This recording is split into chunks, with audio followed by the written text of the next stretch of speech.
Magsakit talaga ang aking ulo, mga gwapa o gwapo.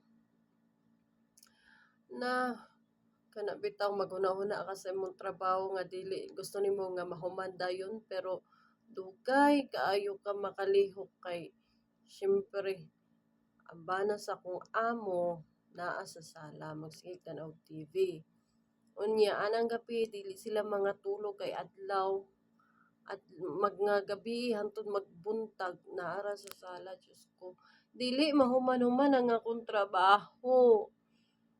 Kanang imbis gusto ka magsugod og sayo, di nimo mahimo, sumalangay ka, ayahay unta ka nara ka sa kwarto no kay wa kay trabaho.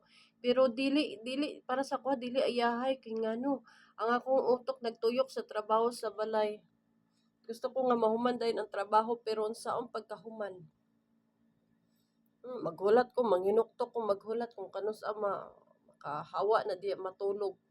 Kaya aron nga makasugod na ko sa kong trabaho.